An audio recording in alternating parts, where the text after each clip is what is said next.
ಎಷ್ಟೇ ಸಂಚರಿಸಿದ್ರು ಮಾತೆಯನ್ನು ಕಾಣುವುದಕ್ಕೆ ಅಸಾಧ್ಯವಾಗಿ ಹೋಯಿತು. ಮಾತೆಯ ಅಂತಃಪುರವನ್ನು ಸೇರಿಕೊಂಡೆ. ಅಲ್ಲಿಯೂ ಮಾತೆಯ ಸುಳಿವಿಲ್ಲ. ಸಖಿ ವ್ರಾತವನ್ನು ಕದರಿಸಿ ಕೇಳಿದ ಕಾಲಕ್ಕೆ ಶೋಕಾಗಾರವನ್ನು ಸೇರಿದ್ದಾರೆ ಅಂತ ಹೇಳಿ, ಶೋಕಾಗಾರಕ್ಕೆ ಬರುವ ಕಾಲಕ್ಕೆ ದೂರದಲ್ಲಿ ಬಿದ್ದಿರುವ ಮಾತೆಯ ಬಳೆಗಳನ್ನೇ ಕಾಣ್ತಾ ಇದ್ದೇನೆ. ಯಾವತ್ತೂ ಬಾಗಿಲು ಹಾಕಿಕೊಂಡಿದ್ದಂತಹ ಶೋಕಾಗಾರ ಬಾಗಿಲ ಅಗಲಿ ತೆಗೆದಿದೆ ಅಂತಾದ್ರೆ, ರಾಮನ ತಮ್ಮನಾಗಿ ಲಕ್ಷ್ಮಣನಾಗಿ ಮಾತೆಯನ್ನು ಕಾಣಲೇಬೇಕಾದದ್ದು ಅನಿವಾರ್ಯವಾಗಿ ಕಾಡ್ತದೆ. ಅಮ್ಮನನ್ನೇ ಕಾಡ್ತೇನೆ.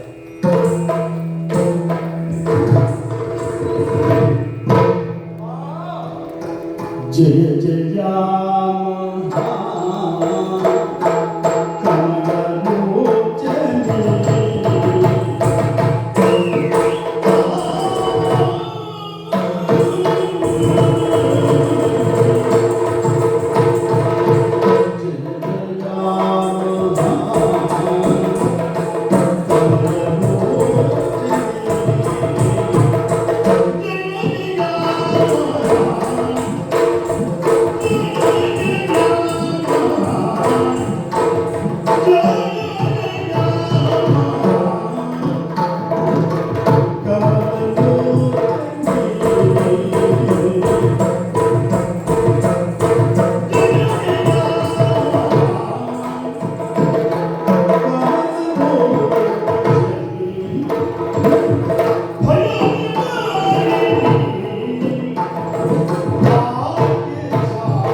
ಜಯ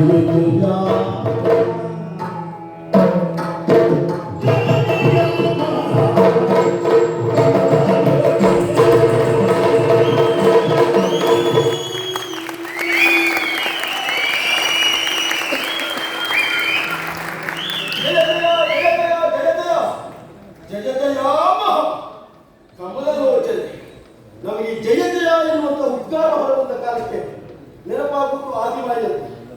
ತತ್ವಕಲ್ಪಡಿದ ಮೇಲೆ ಶ್ವೇತಬರಹ ಕಲ್ಪ ಪ್ರಾರಂಭವಾಗುವ ಕಾಲಕ್ಕೆ ಏಕತ್ವವೆನ್ನುವುದು ಬಹುತ್ವವನ್ನು ತಾಳಬೇಕೆನ್ನುವ ಉದ್ದೇಶದಿಂದ ಸೃಷ್ಟಿ ಸ್ಥಿತಿ ಲಯಕಡೆಗಾಗಿ ಮೂರು ಮೂರ್ತಿಗಳನ್ನು ಸೃಷ್ಟಿಸಿದ ಕಾಲಕ್ಕೆ ಕಾಂತಿವಂತ ಅಮೂಲ್ಯ ಮೇಲೆ ಆಲದ ಎಲೆಯ ಮೇಲೆ ಬಾರ ಮುಖಂಡರು ಮೂವರು ತೇಲಿ ಬರ್ತಿರುವಂತಹ ಕಾಲಕ್ಕೆ ಕೇಳಿದ್ದು ಓಂಕಾರವೆನ್ನುವಂಥ ಪ್ರಣವನಿನಾದ ಅಕಾರ ಉಕಾರ ಮಕಾರ ನಾದ ಬಿಂದು ಘೋಷ ಅತಿಘೋಷಗಳೆನ್ನುವಂತಹ ಸಪ್ತ ಸ್ವರಗಳಿಂದ ಓಂಕಾರವನ್ನು ಪ್ರೀತಿ ಧ್ಯಾನಿಸಿದ ಕಾಲಕ್ಕೆ ಅಗೋಚರವಾದವಳು ಗೋಚರವಾದಾಗ ಮೂರು ಮೂರ್ತಿಗಳ ಬಾಯಲ್ಲಿ ಬಂದದಿಗೆ ಶಬ್ದ ಜಯತ್ತು ಜಯತ್ತು ಆದಿಮಾಯಿ ಸರ್ವ ಬಯಲಿಬಾರಿಣಿಯಲ್ಲಿ ಕರುವ ಅಧಿಕಾರಿ ನಿಜವಾಗಿ ಪ್ರಸಂಗದ ಅನುಕೂಲವು ಜಯ ಜಯಾಮಹ ಕಮಲಲೋಚನೆ. ಅಮ್ಮ, ನೀನು ನಮ್ಮ ಮನಸ್ಸಿನಲ್ಲಿ ದೈವತ್ವವನ್ನು ಮನಮಾಡಿದುದೆನ್ನುವ ಉದ್ದೇಶದಿಂದ ನಿನಗೆ ಜಯ ಜಯ ಜಯ ಜಯ ಎಂದರೆ ಕೊಂಡಾಡುವುದಕ್ಕೆ ಮುಂದಾಗ್ತಾ ಇದ್ದೇನೆ. ಜೊತೆಗೆ ಕಮಲಲೋಚನೆ ನಿಂತಿಯ ಎರಡು ನಿಂತಿರುವಂತಹ ಕಮಲವನ್ನು ಸುತ್ತ ಇದ್ದರಲ್ಲೂ ತನ್ನ ಸಮಾಂತ ಪ್ರಭೆಯನ್ನು ಬೀರ್ತದಂತೆ. ಈ ಮನೆಯನ್ನ ಪ್ರವೇಶ ಮಾಡಿದಂತಹ ನೀನು ಎಲ್ಲಿ ನಿಂತು ಲೋಕದ ವಶಗಳು ಭೇದಭಾವವನ್ನು ಮಾಡದೆ ನಮ್ಮಪ್ಪ ಆಗಾಗ ನಿಮ್ಮನ್ನು ಕರೆಯುವುದು ಕಮಲ ನೇತ್ರೇ ಎಂಬುದಾಗ್ತದೆ. ಹಾಗಾಗಿ ನೀವು ಕಮಲಲೋಚನೆ ಎನ್ನುವುದರಲ್ಲಿ ಏನು ಮಾತಿಲ್ಲ. ಭಯನೇ ಬಾರಿ ಆ ಕ್ಷಣಕ್ಕೆ ಒದಗಬಹುದಾದಂತಹ ಭಯವನ್ನು ದೂರ ಮಾಡುವ ಯೋಗ್ಯತಾ ಸಂಪನ್ನರು ಅಲ್ಲ. ಒಂದು ಕಾಲಕ್ಕೆ ಒದಗಿದಂತಹ ಭಯವನ್ನು ದೂರ ಮಾಡಿದವರು ನೀವಿದ್ದೀರಿ. ಇನ್ನೊಂದು ಸಂದರ್ಭ ದೇವತೆಗಳಿಗೆ ಉಪಕಾರವನ್ನು ಮಾಡಬೇಕೆನ್ನುವ ಉದ್ದೇಶದಿಂದ ಶಬರಾಸುರ ದಾಳಿಯ ಸಂದರ್ಭದಲ್ಲಿ ನಮ್ಮಪ್ಪ ದಶರಥ ಚಕ್ರವರ್ತಿಗಳು ಅಲ್ಲ ಹೋಗುವ ಕಾಲಕ್ಕೆ ಕಟ್ವಾಂಗನಾಗಿದ್ದವು. ದಶ ದಿಸೆಗಳಿಗೆ ರಥವನ್ನು ಹಾರಿಸುವುದರ ಮೂಲಕವಾಗಿ ದಶರಥ ಎನ್ನುವಂಥ ನಿಗಂತಿನ ಪಡೆದಂತಹ ಪ್ರಸಂಗಗಳು ಆಶ್ಚರ್ಯಕ್ಕೆ ನಮ್ಮಪ್ಪ ಸೋತ ಕಾಲಕ್ಕೆ ಅಲ್ಲ ರಥದ ಕೀಲಿಗಳು ಉದುರಿ ಹೋದ ಕಾಲಕ್ಕೆ ದೇವಲಾವಣಿಯಿಂದ ರಥವಾದಂತಹ ವಜ್ರವಾಗಬೇಕು ಎನ್ನುವುದನ್ನು ಮೊದಲು ಬಂದ ಶಾಪವನ್ನು ಅದನ್ನ ಅವರನ್ನೇ ವರವಾಗಿಸಿಕೊಂಡು ಲೋಕಮುಖದಲ್ಲಿ ಬಂದಂತ ಭಯವನ್ನು ದೂರೀಕರಿಸಿಕೊಂಡಿದ್ದೀಯ. ವಯನಿ ಮಾಲಿ ಎನ್ನುವುದರಲ್ಲಿ ಏನು ಮಾತಿಲ್ಲ. ಅಮ್ಮ, ಏನಬಹುದು ಎಂದು ಇಡೀ ಅಯೋಧ್ಯೆ ನಾಡೇ ಸಂತೋಷ ಪಡುವ ಕಾಲದಲ್ಲಿ ನೀನು ಮೋಹನಿಗೆ ಮುಸುಕಲ್ಲಿಟ್ಟು ಮಲಗಿದ್ದೀಯ ತಾಯಿ. ನಿನಗೆ ನಿತ್ಯ ಬರಲಿಲ್ಲ ಎಂದು ಇನ್ನು ಮಗನಾದ ಲಕ್ಷ್ಮಣನಿಗೆ ಅರ್ಥವಾಗ್ತದೆ ತಾಯಿ. ಯಾಕೆ ಕೇಳಿದರೆ ನಿತ್ಯ ಬಂದವರನ್ನಾದ್ರೂ ಎಬ್ಬಿಸಬಹುದಂತೆ, ನಿತ್ಯ ಬಂದಂತೆ ಮಲಗಿದವರನ್ನು ಎಬ್ಬಿಸುವುದಕ್ಕೆ ಸಾಧ್ಯ ಇಲ್ಲ.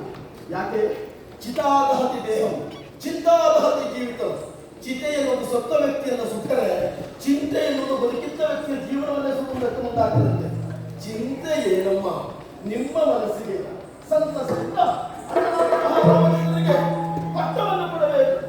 ಒಡವಿ ಕೊಡತನ ಕೊಡುವ ಭೂಪತಿ ಇಡೀ ಅಯೋಧ್ಯೆಯೇ ವಸುದೆ ಹಿಕ್ಕಿದಳು ಎನ್ನುವುದರಲ್ಲಿ ಎರಡು ಮಾತಿಲ್ಲ ತಾಯಿ. ರಮೆಯ ಹುಡುಗಿಯನ್ನು ಹುಟ್ಟು ರಾಮನ ಪಟ್ಟಬಂಧ ಮಹೋತ್ಸವಕ್ಕಾಗಿ ಕಾಯ್ತಾ ಇದೆ. ಅವಳು ಗಂಧವನ್ನ ಸಿಂಧೂರವನ್ನು ಇಟ್ಟಿಲ್ಲ. ಯಾಕೆ? ಶ್ರೀರಾಮಚಂದ್ರನ ಪಟ್ಟಾಭಿಷೇಕವೇ ಭೂದೇವತೆಯ ಪಾಲಿಗೆ ಸಿಂಧೂರವನ್ನು ತಿಳಿದುಕೊಂಡವಳಿದ್ದಾಳೆ. ವಿದ್ಯಾವಂತರು, ಬುದ್ಧಿವಂತರು, ದೇವತೆಗಳು, ಯಕ್ಷಾದಿ ಕಿನ್ನರ ಕಿಂಪುರುಷರು ಅದೆಷ್ಟೋ ಮಂದಿ ರಾಮನ ಪಟ್ಟಾಭಿಷೇಕ ಎಷ್ಟೊತ್ತಿಗೆ ಆಗ್ತದೆ ಎಂಬುದಾಗಿ ಕಾಯ್ತಾ ಇದ್ದಾರೆ. ಕಣ್ಣು ತೋರಣಗಳಿಂದ ಇಡೀ ಊರನ್ನು ಶೃಂಗಾರಪಡಿಸಿದ್ದಾರೆ. ಅಮ್ಮ, ಏನಮ್ಮ